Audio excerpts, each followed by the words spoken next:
today we are going to talk about beliefs and doctrines of Judaism and worship and observance of Hinduism.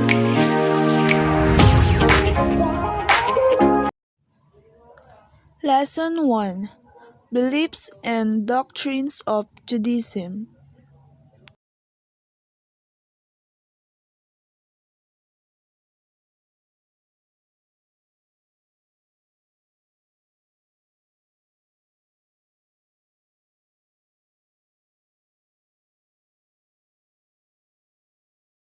Doctrines. The first of the five strands of Hinduism is doctrines, as expressed in a vast textual traditions accord. The Veda means knowledge of sacred lore. The first is Rig Veda.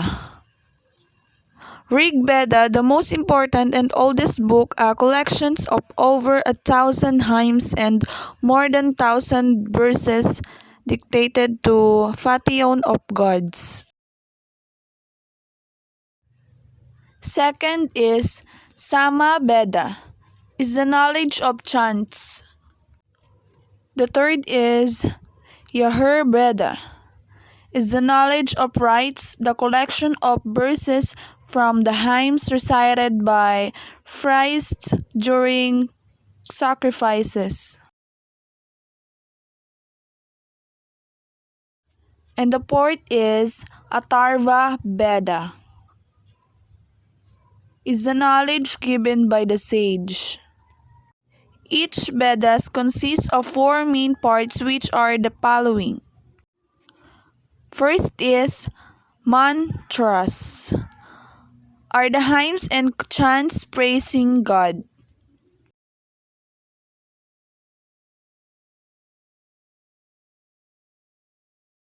Second is Brahmanas. Brahmanas are the explanations of the Brahmans with detailed descriptions of the sacrificial ceremonies.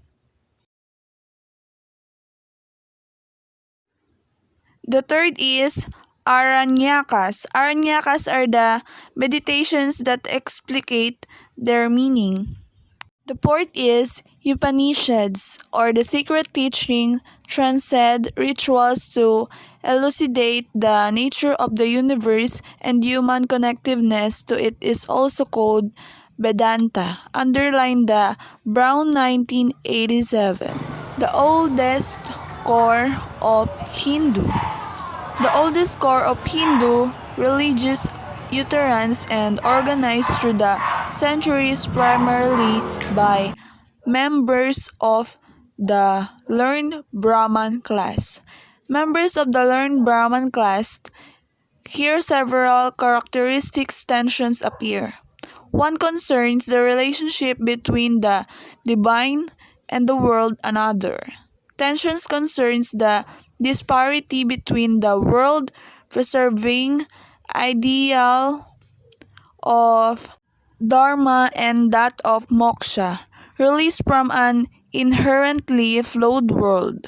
A third tension exists between individual destiny as shaped by karma, the influence of one's actions of one's present and future lives, and the individual's deep bonds to family, society, and the divinities.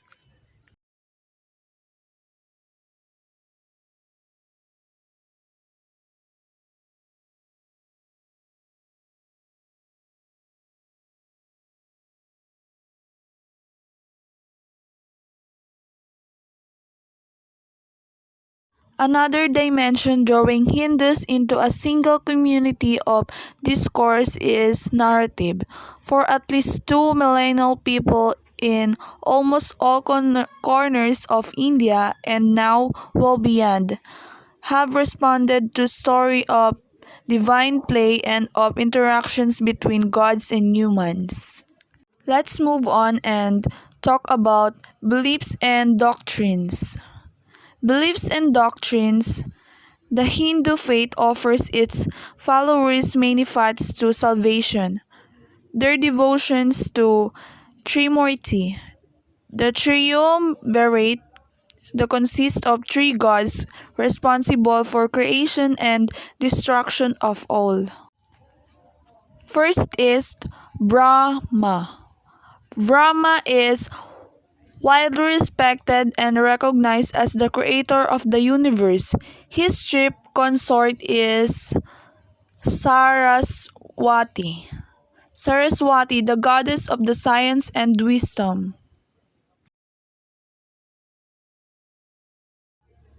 The second is Vishnu. Vishnu is known as the god of love, benevolence, and forgiveness. Vishnu's consort is Lakshmi. Lakshmi is the goddess of the fortune who is seated on a lotus between elephants. And the third one is Shiva. Shiva is the destroyer, the god of death, destruction, and disease. His most terrifying consort is Kali. Kali is depicted as wearing a garland of human skulls,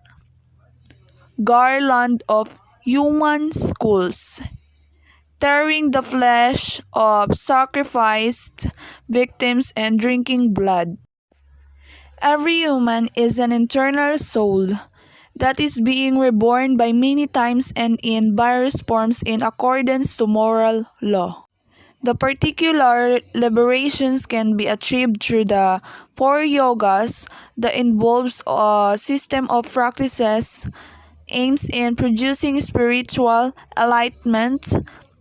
The word yoga is derived from the root word yoj, which translates as to yoke or to join. The four yogas practices.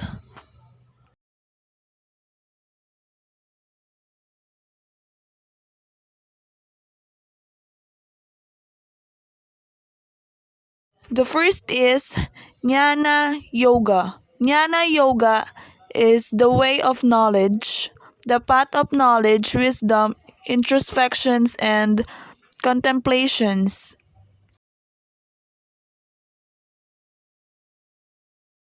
The second is Bhakti Yoga.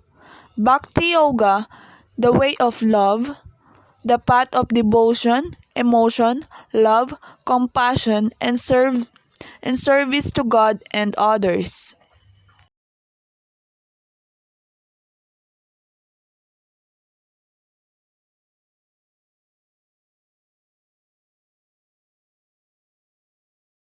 The third is Karma Yoga. Karma Yoga, the way of work, the path of action, service to others, mindfulness, and remembering the levels of our being while fulfilling our actions or karma in the world.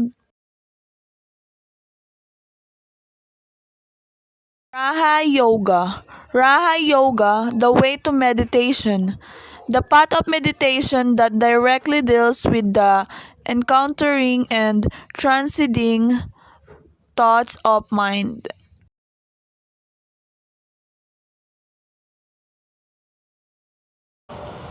Subdivisions of Hinduism. Subdivisions of Hinduism. The followers of Hinduism vary in their set of beliefs and practices, including reverence to a particular god. Presently, there are four principal denominations within the Hindu faith. First is Shivaism. Shivaism, Lord Shiva, the Compassionate One, they were self-discipline and philosophy. They worship in temples and practices yoga. The second is Shaktism. Shaktism, the goddess Shakti is supreme, the divine mother, and assumes many forms. They use trance magic and yoga to summon cosmic force.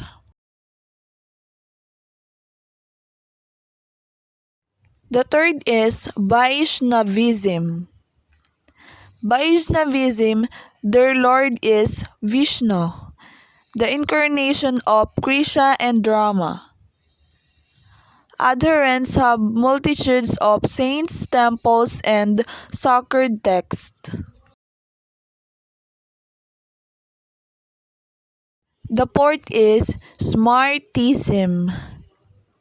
Smartism devotees are left to choose their own deity in one-six manifestations, namely Ganesha, Shiva, Shakti, Vishnu, Surya, and Skanda. Smartists are known as liberals as they embrace all major Hindu gods. Let's talk about selected issues. Selected issues: Hinduism and women in Manu Smriti of the law of Manu states that women should be honored in his Hindu society. A woman's life revolved around the men in her life to be taken care of by her father in childhood, by her husband in married life, and by her sons upon old age. Women are expected to perform sati or suti, wherein widowed women are expected to jump on the funeral pyre of their husbands to prove their loyalty and help save the soul of their husband in the afterlife. The caste system is one major distinguishing feature in India culture that still affects the modern society, a system of social class. First is Brahmins. Brahmins, whatever their worldly avocations, claim to have by virtue for their birth the authority to teach the Veda, perform ritual sacrifice for others, and accept gifts and subsistence. The second is Satriyas. The Satriyas is to protect the people and that of commoners. The third is Vishyas. The Vishyas is to tend cattle, to trade, and to cultivate land. The fourth is Shudras. The Shudras was to serve the others. According to the Hindu traditions, the Veda should not be studied in the presence of Shudras, but they may listen to the recitations of the epics and Puranas. However, the most deplorable group are those persons that do not belong to any group, those who are disparagingly called outcasts or untouchables, also known as Dalits. They are highly ostracized in the society.